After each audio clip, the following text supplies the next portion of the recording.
कौन है रे? कौन है? আরে মুক্তির অপেক্ষায় প্রবাসীর বহুল প্রতীক্ষিত চলচ্চিত্র সালার। দীর্ঘ সময় ধরেই সিনেমাটির অপেক্ষায় ভক্তরা। অবশেষে ডিসেম্বরে মুক্তি পেতে যাচ্ছে সালার।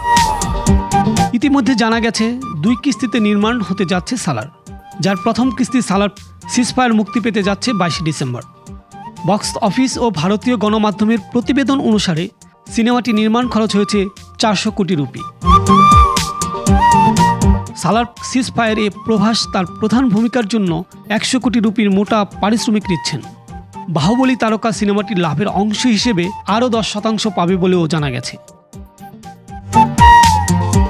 সালারের অপর প্রধান অভিনেতা পৃথ্বীরাজ সুকুমারান, যিনি সবচেয়ে গুরুত্বপূর্ণ চরিত্রে অভিনয় করেছেন এতে, তিনি প্রভাসের তুলনায় অনেক কম পারিশ্রমিক নিচ্ছেন সালারের জন্য। সালারে অভিনয় করার জন্য 4 কোটি রুপি নিয়েছেন পৃথ্বীরাজ। অপরদিকে সালারের আরেক গুরুত্বপূর্ণ অভিনেতা জগপতি বাবু পৃথ্বীরাজ সুকুমারানের সমান ফি নিচ্ছেন, অর্থাৎ 4 কোটি রুপি। সালার সিজফায়ার এ প্রভাসের বিপরীতে নারী প্রধান চরিত্রে অভিনয় করেছেন শ্রুতি হাসান। এই চরিত্রে অভিনয়ের জন্য তিনি 8 কোটি রুপি নিয়েছেন। সালার এর মূল কারিগর অর্থাৎ প্রশান্ত নীল, যিনি সালার পরিচালনা করেছেন, তিনি নিয়েছেন 50 কোটি রুপি। মূলত এই পরিচালকের কারণেই সালারের হাইপ এতটা বেশি। কেজিএফের সাফল্যের পর দর্শক পর্যায়ে প্রশান্ত নীলের ভিন্ন রকম জনপ্রিয়তা তৈরি হয়েছে। এবার সালার দিয়ে আরও একটি বড় ধামাকা উপহার দিতে যাচ্ছেন তিনি।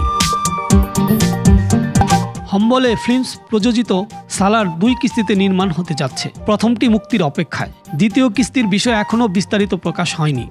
সালার পার্ট 1 সিজফায়ারে আরও অভিনয় করেছেন ববি সিমহা, টিনু আনন্দ, ঈশ্বরী রাও, শ্রিয়া রেড্ডি এবং রামচন্দ্র রাজু।